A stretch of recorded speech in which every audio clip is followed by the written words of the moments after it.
nos conectamos com o Senhor e Ele fala do coração dele pro nosso. O nosso propósito é crescermos juntas, na fé, um episódio de cada vez. E hoje a gente tá com uma convidada muito especial e a gente vai conversar um pouquinho sobre santidade. E hoje estamos com ela, que é a esposa troféu, divertida, amiga, temente à voz do Senhor. Seja muito bem-vinda, tia Karen!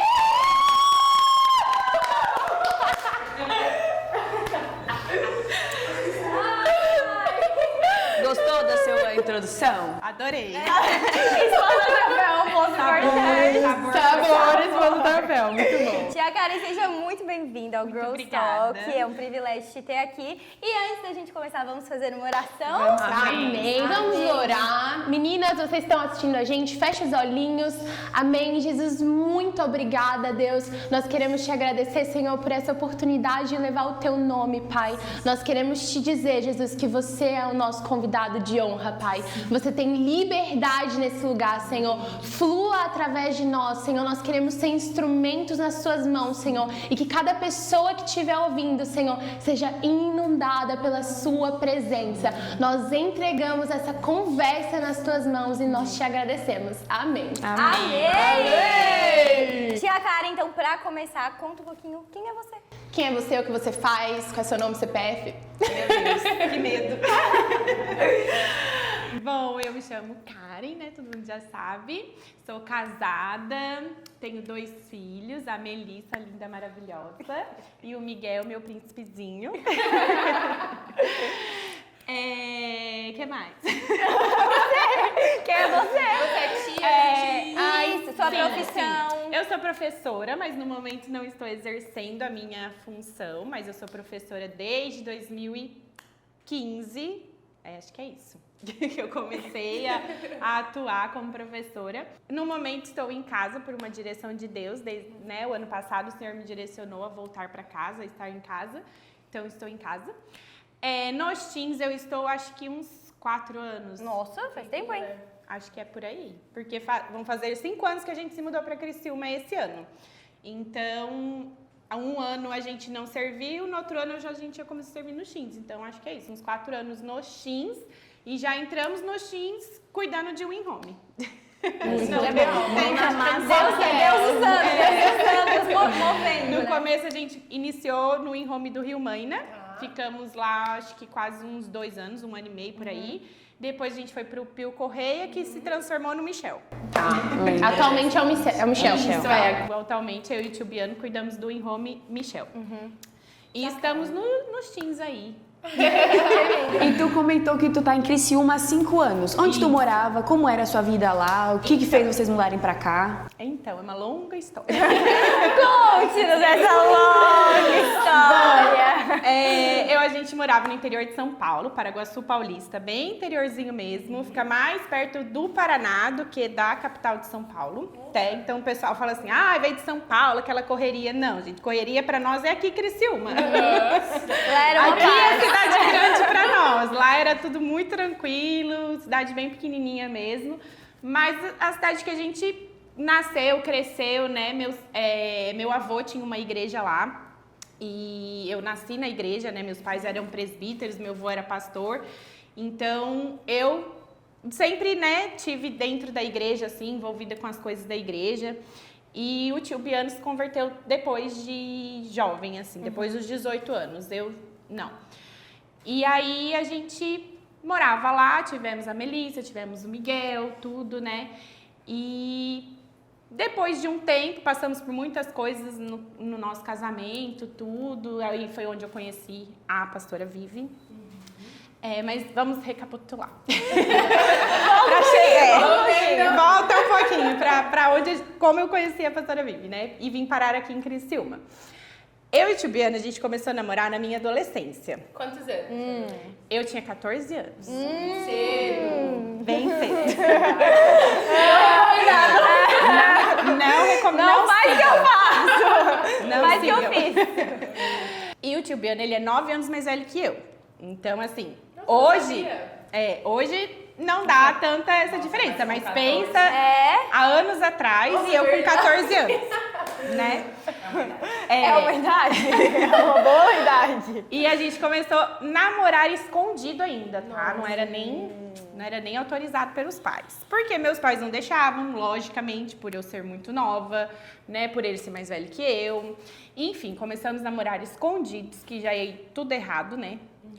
E aí fiquei grávida aos 15 anos. Eu fiz 15 anos em dezembro e em janeiro eu estava grávida. E aí foi aquela loucurada toda, né? Na minha família, na igreja, porque daí a gente já era envolvidos no ministério da igreja, eu participava do ministério de dança. Viu, gente? Eu sei dançar. Tô dançarina. E o tio tocava no louvor da igreja, então foi todo aquela Bafafá, bagunça. Bafafá, cidade pequena. Coca-Cola gospel. Cidade pequena, todo mundo sabendo. Então foi aquele assim, o comentário, né? E aí a gente passou por muita dificuldade, muita mesmo. No casamento? Não, antes, porque a gente, nesse processo. Porque, De contar, assim, como é que foi. Isso, pra contar pros meus pais, eu contei, eu já tava de 4 meses. Nossa, enrolou. Enrolei. Descobriu com quantos meses, assim? Você sabe que eu nem sei? Porque assim, eu acho que eu era tão nova que eu demorei a perceber que eu tava grávida. Faz sentido. Eu demorei a perceber. E a Melissa dá risada dessa história, porque na época tava passando uma novela. E a mulher teve gravidez psicológica na novela. E aí... Tu achou que tu tava... E aí eu falei assim, bom, eu vou no médico primeiro pra saber se eu realmente estou grávida, porque senão vai que eu conto, E não tô. levo uma bronca e não tô grávida, né? Então, daí eu fui na médica sozinha, marquei médica, fui tudo sozinha. 15 anos. 15 anos. E aí fui, daí o coração já tava lá, tudo bem forte. E eu falei, não é psicológico. É bem físico. É positivo. É bem real, na verdade. Dois risquinhos. Foi. E aí, daí eu dei uma enroladinha pra contar pros meus pais, que eu tava com muito medo de contar. Mas assim, foi aquele baque pra eles, mas em todo tempo eles me acolheram, assim, sabe? Tanto meu pai quanto minha mãe, eles me acolheram. E eu lembro de uma frase do meu pai que me marcou muito. Que ele falou assim, que nem se eu quisesse, eu iria casar naquele momento. Que era pra gente esperar, ver se a gente realmente queria casar e casar mais pra frente. Porque não adiantava tapar um buraco com outro buraco. Ele falou isso. Porque eu era nova, a gente sabe que, eu até falo isso, já contei algumas vezes nos teens, no In-Home, sobre um pouquinho dessa história, que são exceções de meninas que engravidam na adolescência, se casam com o namorado e têm uma vida legal, tudo igual aconteceu comigo. São exceções, geralmente não é assim. Geralmente não é assim, geralmente o rapaz abandona, cria sozinha, a menina fica sozinha. Então meu pai não queria que eu passasse por isso. Então ele falou, esperam pra vocês verem, né, ter certeza que é isso mesmo que vocês querem. E aí vocês casam. Ele não ia proibir a gente de casar, né, até porque já ia ter um filho, né. Então, assim, ele falou essa frase e é uma frase que me marcou demais, assim. E aí foi todo esse processo daí de contar para os pastores. Na minha casa, assim, gente, parecia que tinha morrido alguém, porque, assim, foi todo mundo da igreja na minha casa, assim, no outro dia. E a igreja era pequenininha, assim, Era né? E igreja vocês pequena. envolvidos, todo mundo. Sim, Meu eu, Deus. neta do pastor, tudo. Ah, Então foi assim, todo mundo foi pra lá, aquela coisa arada toda. E meu pai sempre assim, cuidando de mim, sabe? Me proteger, porque daí eu me tranquei no quarto, porque eu não queria ver com ninguém, porque que eu ia conversar com as pessoas, né? Não tinha lógica. Então eu fiquei no quarto e meu pai sempre ia lá, perguntava se estava tudo bem, pra eu ter calma, que ia passar, que a poeira ia baixar, tudo. E realmente, depois de um tempo assim, a poeira baixou, foi dando tudo certo, mas foram muitos conflitos na minha família, com parentes, enfim, né, na igreja, mas passou. Eu fiquei morando ainda com os meus pais até a Melissa ter 1 ano e meio. Daí, quando ela fez 1 ano e meio, a gente casou. Eu tinha 17 quando eu casei. Bem nova, né? Isso, eu casei no ano que eu ia fazer 18, mas a gente casou em julho e eu fiz 18 em dezembro. Entendi. Então, casei ali no meio do meu terceirão, nas férias do terceirão. Já com a Melissa. Já com a Melissa. A Melissa tinha 1 ano e meio. E aí, nós casamos. No começo do casamento foi bem difícil, porque uma menina de 17 anos trabalhava de dia, estudava à noite, tinha e na filho. escola, tinha como é marido. que era? Então, na época que eu fiquei grávida, eu estudava num colégio particular lá na minha cidade. Um colégio bem bom, bem puxado o ensino. E aí, a Melissa nasceu em setembro, então ali por agosto, por aí eu já saí de licença maternidade. E aí eu terminei o primeiro ano do ensino médio ali com trabalhos em casa, tudo, né? Depois, no outro ano, eu pedi pra minha mãe me tirar desse colégio, porque eu não ia dar conta de estudar com filho, tudo, não ia dar conta. Porque, assim, a minha mãe sempre me ajudou, mas eu sempre assumi minha responsabilidade de mãe também. Sim. Então, assim, não... Que não dá de passar a responsabilidade pra sua mãe, né? Minha mãe também trabalhava, tudo. Então, assim, eu assumi a responsabilidade de mãe. Morava ainda com os meus pais, eles sempre me ajudaram. O tio Biano sempre foi muito presente em tudo. Ele assistiu o nascimento, sempre, todo dia ele ia lá visitar a Melissa, levar coisas, tudo. Então, assim, tentamos amenizar da melhor forma, né, toda a situação ali. Daí eu mudei para um colégio público daí, que era mais tranquilo, tudo. Daí a minha mãe levava a Melissa nos intervalos para eu amamentar. Nossa! Bizarro. Nos intervalos eu amamentava ela antes de eu ir pra escola, acordava mais cedo, amamentava. Daí a escola deixava eu entrar lá na salinha dos professores, eu amamentava ela ali.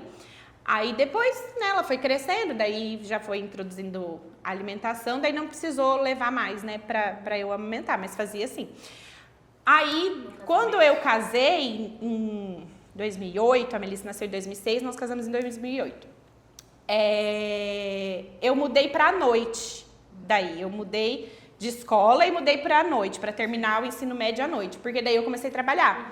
Então, de manhã eu tava em casa, à tarde eu trabalhava e à noite eu ia pra escola, pra terminar o ensino médio. Daí eu terminei. Daí, outro ano eu iniciei faculdade de administração, mas não virou. Daí eu parei, fiquei um ano assim, só trabalhando. E depois eu iniciei pedagogia EAD, que daí, pela minha realidade, era melhor fazer uma escola, uma faculdade à distância. E aí seguimos, mas no inísio do casamento foi muito difícil. Aí a Vivi te ajudou nesse processo. Aí foi onde você conheceu a Vivi. Daí depois de 7 anos... De muita loucura. Depois de 7 anos a gente, né...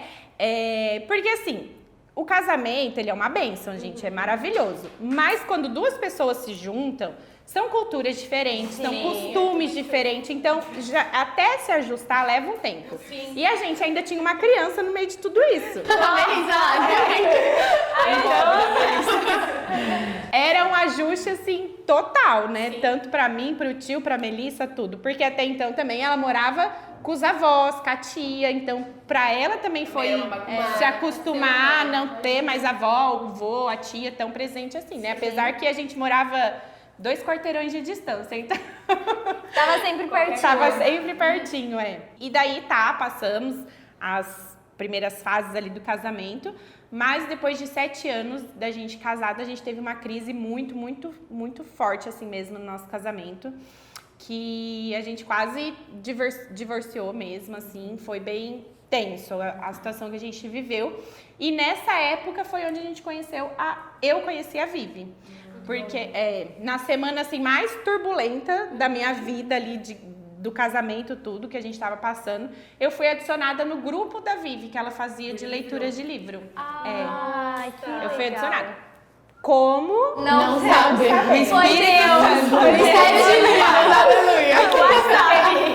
Foi hoje ainda a gente tem aquele link que a gente entra no grupo do WhatsApp. Naquela época não tinha, a pessoa tinha que te adicionar no grupo. E tu não sabe quem foi? Isso foi em 2017. Isso. Não sei quem me adicionou. O que acontece? O meu DDD... Vai fazer 10 anos. Faz 10 anos quase isso. E aí o que acontece? O meu DDD é 18 e o DDD daqui é 48. Então, provavelmente a pessoa digitou errado ali e... No erro você E eu fui parar nesse grupo que chamava Esposas que Oram. Nossa, bem controle. E a Karen lá destruir. E eu querendo fazer outra coisa com o esposo.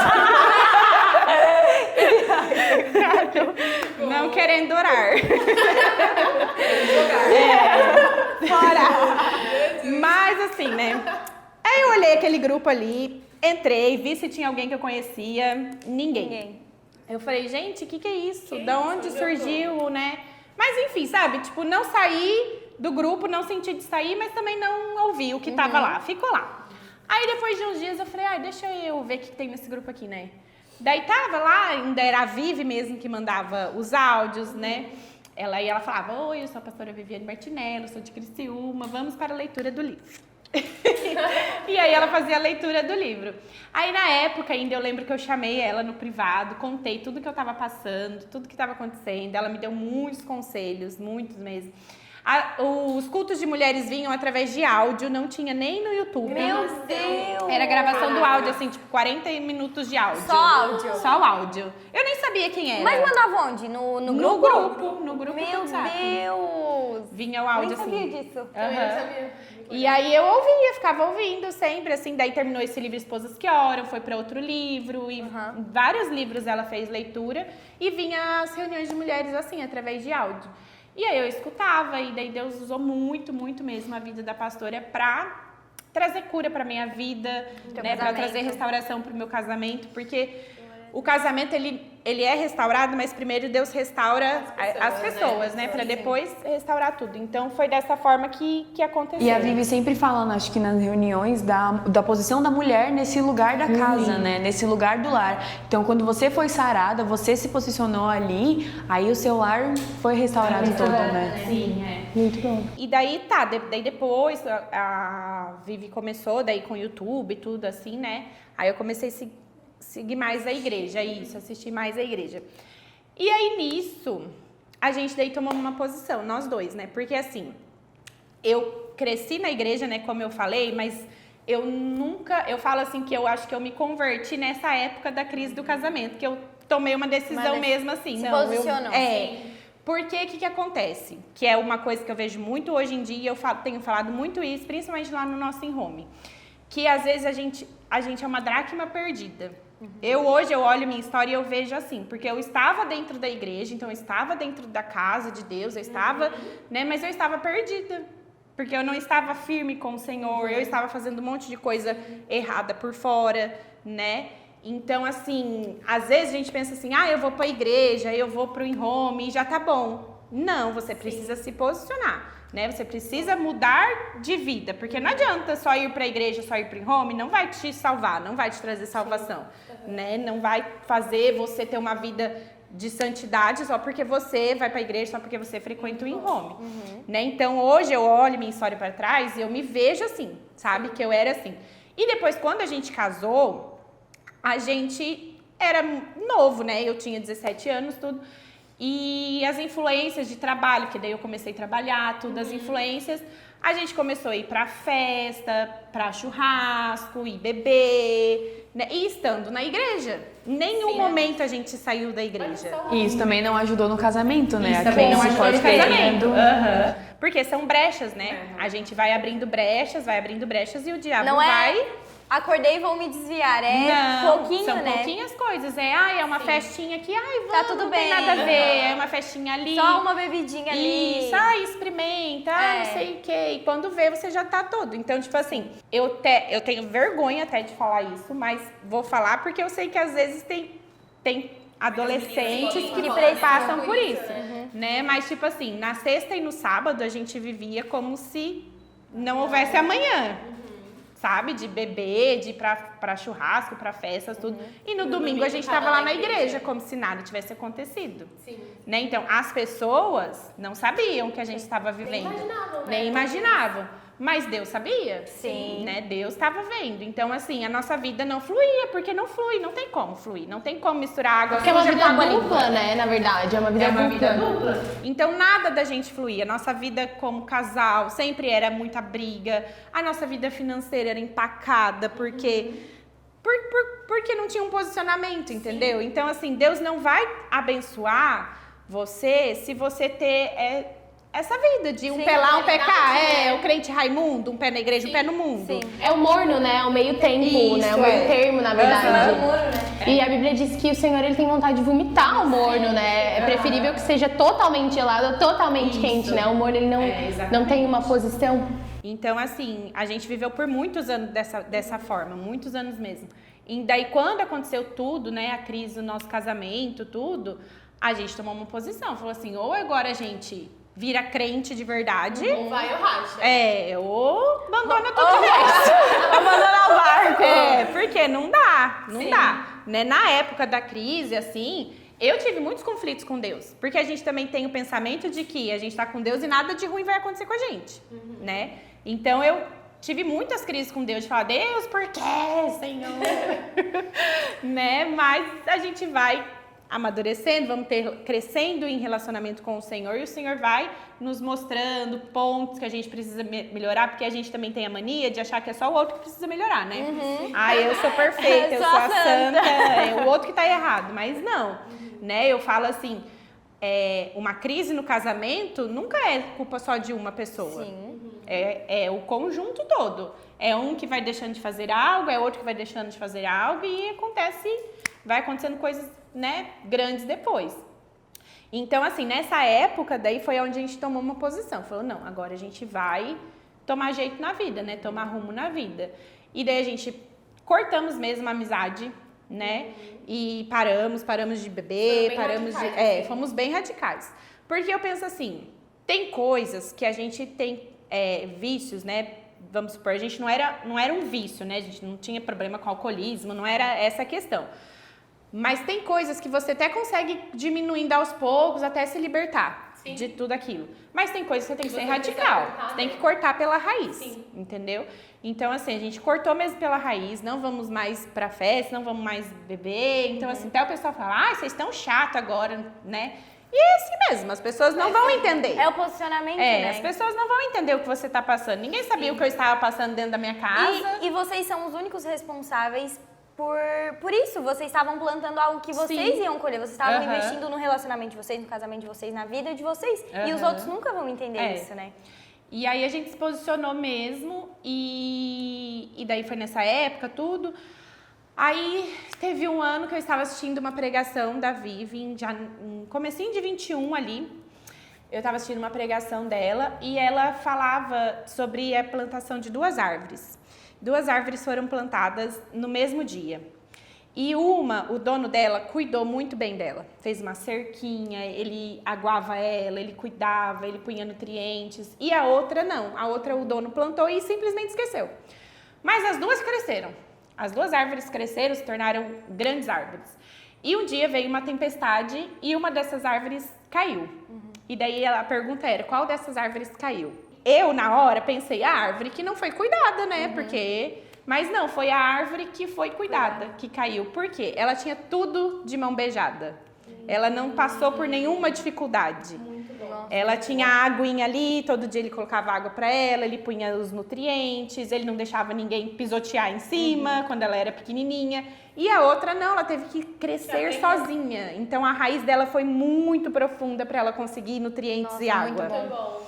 E aí ela falou isso. E quando ela falou isso, eu me vi nessa árvore que não foi cuidada. Não porque eu não tinha sido cuidada, mas é porque na época que a gente estava ali na crise do casamento, eu busquei sozinha, sabe? Por Deus, eu me agarrei em Deus e eu fui fundo em Deus daí. Criou né?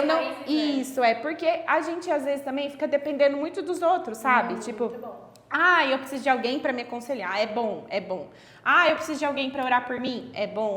Preciso de uma amiguinha pra ir lá no culto do Teens comigo. Entendeu? A gente fica se apoiando em muletas, assim. E tem hora que a gente precisa crescer sozinho, a gente precisa... E o Senhor mesmo tira as nossas muletas, né, pra gente crescer. E aí eu me vi muito assim, porque daí a gente, né, se posicionou, então amigos que estavam próximos não estavam mais, porque daí a gente vê, né, quem é quem não é, nessas épocas. Então, assim, eu busquei sozinha, sabe? Eu busquei sozinha.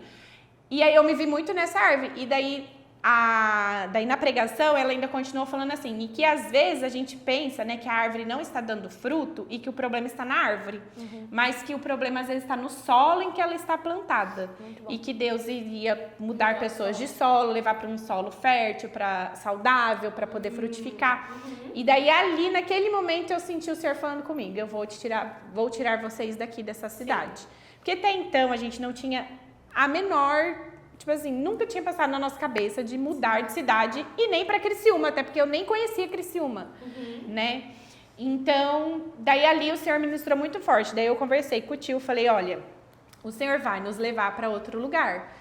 E aí começamos a orar, o Senhor nos direcionou pra cá e aqui estamos. Muito bom. E aí começou um processo de santificação, assim, na sua vida, Isso, né? Nessa época ali de 2017 em diante, foi um processo de busca intensa com o Senhor e de se santificar. Foi logo depois que mudou a chavinha, tipo assim, nós queremos o Senhor, e aí o Senhor mudou tudo e começou esse processo de santificação. Foi. Muito bom. E como que o Tibiano, tipo assim, ó, ele teve um momento que ele percebeu, tipo assim, não, a Karen realmente, ela... Como que foi esse processo de vocês dois juntos? Vamos fazer isso. Então, foi nessa época mesmo, assim, da crise toda, do casamento, assim, que a gente decidiu, viu que os dois precisavam se posicionar, os dois Ele tava precisavam... junto contigo nisso? Sim. Estava até, assim, teve momentos ali que eu falei que eu tive crises com Deus, assim, que ele me sustentava, sabe? Ele falava, mas tu nadou tanto e vai morrer na praia. Eu falava, eu já tô morta. Eu falava, eu já tô morta, já morri. Dramas de mulher, né? E aí foi isso. Tia, pode falar, Lu. Na sua visão, por que a gente precisa ser santa? Por que a gente precisa ter uma vida, nós como cristãs, as meninas ali do Teens, por que a gente precisa ter uma vida santa e santidade? É bom ter uma vida santa? É só falácia? O que é santidade também, na sua visão? Dá um panorama, assim, pra gente. Porque a gente crê que muitas meninas podem passar por algumas dificuldades semelhantes nessa questão de tá no pecado, caiu, mas ainda quer estar na igreja, não sabe o que fazer. Então dá um norte para elas. Então, eu penso assim, ó, a busca pela santidade vai ser para sempre, até Jesus voltar, até a gente... E pensar assim, que às vezes a gente pensa assim, eu tenho que ser santa, então eu não posso errar. Realmente não pode, mas a gente é humano, a gente vai errar, a gente vai cair no erro, a gente vai pecar. E daí o que acontece é que muitas vezes quando a gente peca, quando a gente cai no erro, a gente desiste. Porque daí a gente já pensa que eu não sou digna, o Senhor, eu não sou digna de Deus. A gente não é mesmo. Teve uma frase que eu ouvi da Vitória, que ela falou, se eu não me engano, em um retiro, e aquilo me marcou. Ela tava falando sobre santidade, e ela falou, ser santo não é não se sujar, mas é estar sempre disposto a se limpar. A se limpar. Gente, isso pra mim foi onde virou a chavinha E é realmente mudou a isso, minha porque assim, visão. muitas vezes acontece isso, e eu vejo muitas adolescentes, tudo. Lá na nossa igreja a gente também tinha um grupo de convívio ali de jovens e adolescentes, tudo. Então eu via muito isso, assim, de pessoas que estavam na busca de ter uma vida com Deus, uma busca de santidade, né, de não errar, de não pecar, mas aí cometiam um erro e abandonavam o barco, né? E até esses dias eu aconselhando uma adolescente, eu falei pra ela, assim, é a gente que se afasta de Deus.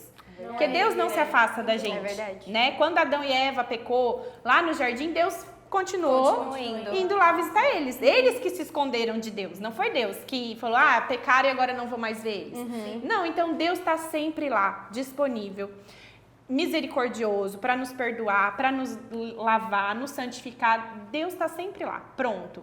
É a gente que começa, eu me sujei aqui, me sujei ali, Deus não quer mais nada comigo. Não é assim. E até o inimigo, né, usa e coloca dardos inflamados, né, no nosso coração. De culpa, né? Muito. Até uma adolescente ainda falou comigo esses tempos, né, que ela tinha errado, mas que ela tava assim se posicionando, mas sempre vinha esse sentimento de culpa sobre ela. E eu falei pra ela, assim, isso é o inimigo colocando na sua mente.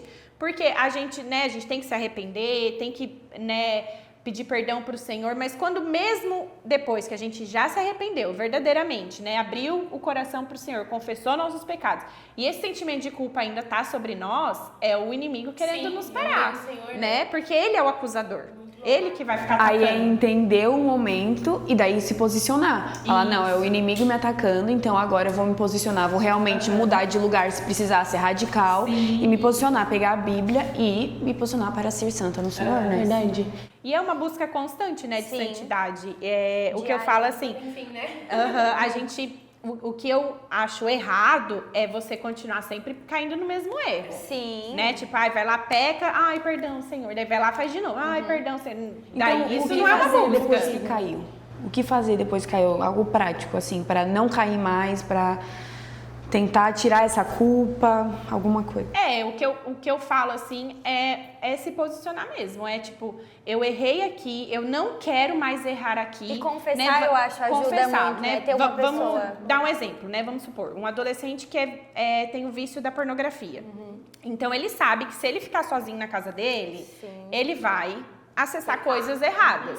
Então, assim, eu pequei, eu não quero mais, Senhor, cair nesse vício, eu não quero mais cair nesse erro, eu tô buscando santidade na minha vida, daí tá lá, de bobeira em casa. Daí vem o pensamento, porque o diabo sempre vai jogar o pensamento.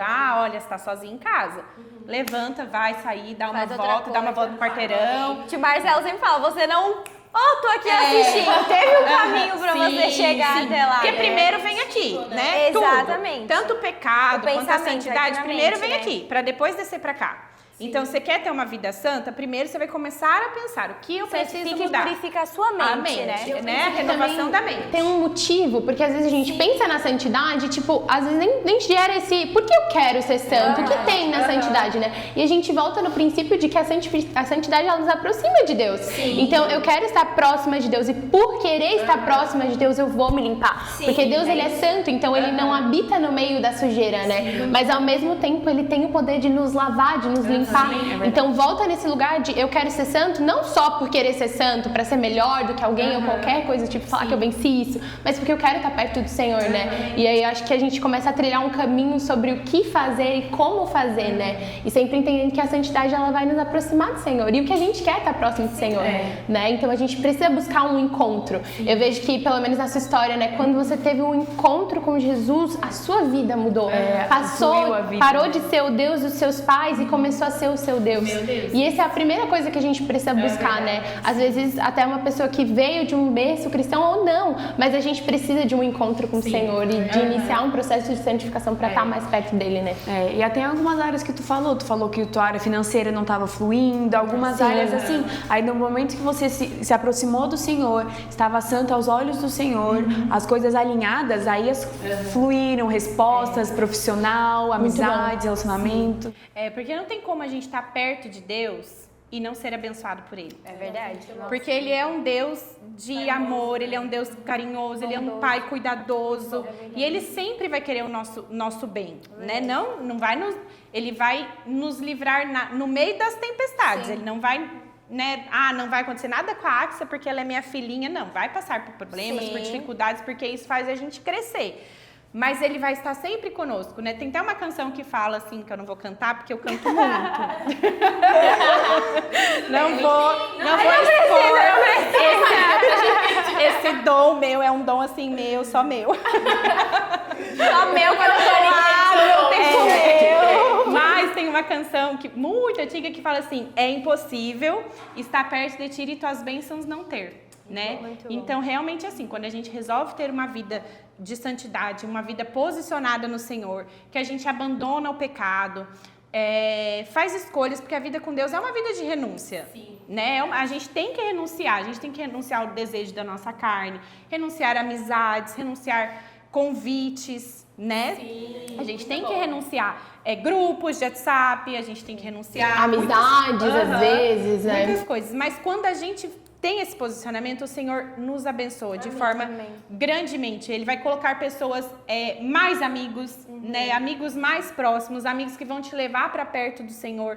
Então, assim, tudo que você renuncia e você abre mão pelo Senhor, Ele te dá em dobro depois, sabe? Eu vejo muito isso na minha vida. Amém. E tia, para finalizar, a gente tem uma frase do C.S. Lewis que diz assim, ó: como as pessoas sabem pouco ao pensar que santidade é algo sem graça. E a gente queria te perguntar o que você acha sobre isso e se tem como viver uma santidade leve. Porque às vezes quando a gente pensa em santidade, a gente pensa em algo pesado, uma pessoa tipo assim, exatamente, não posso errar, né? E não, até como você falou, não é só a ausência de erro, mas é querer estar limpo, né? Você acredita que pode existir essa santidade leve, viver a santidade como um estilo de vida? Eu acredito que sim, porque a partir do momento que a gente entende que o Senhor está sempre ali pronto para nos perdoar, isso se torna leve, né? Porque a gente, né, como a gente falou, o sentimento de culpa, a gente tem muito isso de, eu não posso errar porque senão o Senhor não vai querer mais nada comigo, o Senhor vai me abandonar, e daí isso se torna um peso, porque parece que a gente tem que fazer por merecer,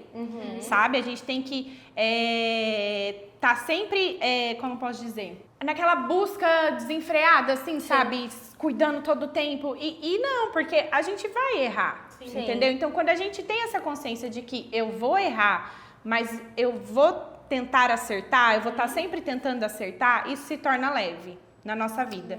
Porque se a gente fica assim, eu só quero acertar, só quero acertar, naquela busca assim, aí isso vai se tornar um peso, porque você vai errar, você vai cair em algum erro. E aí volta pra aquele ponto de tipo, errei já, desanima, né? E daí desanima. Então, assim, você mudar, eu acho que a sua visão com Deus, sabe? Não de que ele é um rancoroso, não de que ele castiga, mas sim que ele é um pai de amor, um pai perdoador e misericordioso. Amém. E entra no que a Axa falou, de conhecer o Senhor, porque o Senhor quer que a gente seja santo. Então, se a gente conhece o Senhor e quer fazer a vontade dele, a gente vai automaticamente ser parecida com ele. Ser parecida com ele é ser santo. E eu acho que volta também pro ponto de, é uma mudança de mentalidade. A gente precisa da mente de Cristo, a gente precisa vamos ser prática, tipo assim, cara, eu vou alimentar a minha mente com coisas que me levam pra perto de Deus, de amizades que me envolvem, coisas práticas, músicas que me trazem pra perto de Deus, filmes que me trazem pra perto de Deus, porque, cara, se eu tenho essa propensão pra estar nesse lugar que é mais perigoso, e eu entendi que eu preciso e eu quero ser santa, eu vou, no meu dia a dia, me alimentar de coisas que me levam pra perto do Senhor. É isso mesmo. E entender que quando a gente erra, a gente tá num lugar de filha, né?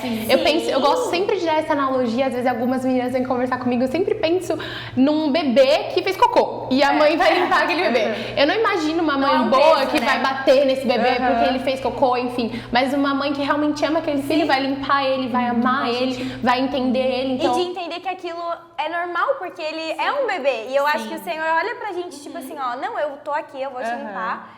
E a gente tá junto nisso, sabe? É um bom pai. A gente tá em processo, né? Em processo de crescimento. Muito bom. E à medida que a gente anda com o Senhor, a gente não quer errar pra não errar, mas a gente não quer errar porque a gente não quer sujar o nosso relacionamento com o Senhor, a gente não quer. Porque o pecado, ele nos afasta de Deus, todo mundo concorda nisso. Então, o erro, ele passa a ter um outro lugar, né? Não é um lugar de punição apenas, mas é um lugar de eu não quero ficar longe. Tipo assim, não, tô me afastando do Senhor, sabe? Eu não quero ficar longe do Senhor, exato. Muito bom, muito bom. Muito bom. Amém! Tia Karen, muito obrigada, foi maravilhoso. Passou muito rápido a nossa conversa. Muito obrigada, viu, pelo seu coração. Imagina, eu que agradeço pelo convite e espero, né, que tenha ajudado aí. Amém. Muitos, né, eu falo assim, eu não tive isso, eu não tive esse cuidado na minha adolescência, né. Então, assim, é vacina, né? E quando a gente fala assim, não namora cedo, escuta os tios, é porque a gente sabe o que pode acontecer. Não namora na adolescência! Então, assim, a gente é como uma vacina, né, pra vocês, pra que vocês se protejam e não caiam nos erros que a gente caiu, pra não passar pelas consequências que a gente passou, né? A gente quer trazer esse cuidado, essa proteção. Amém! Meninas, espero que vocês tenham gostado do nosso podcast. É muito bom ter vocês. A gente continua conversando no Teams. A gente quer ver vocês, saber o que vocês estão achando. Sim. E é isso aí. E manda para suas amigas, manda para todo mundo, compartilha! Dá um like, se inscreve no canal. E é isso, a gente vê vocês no próximo episódio. Beijo!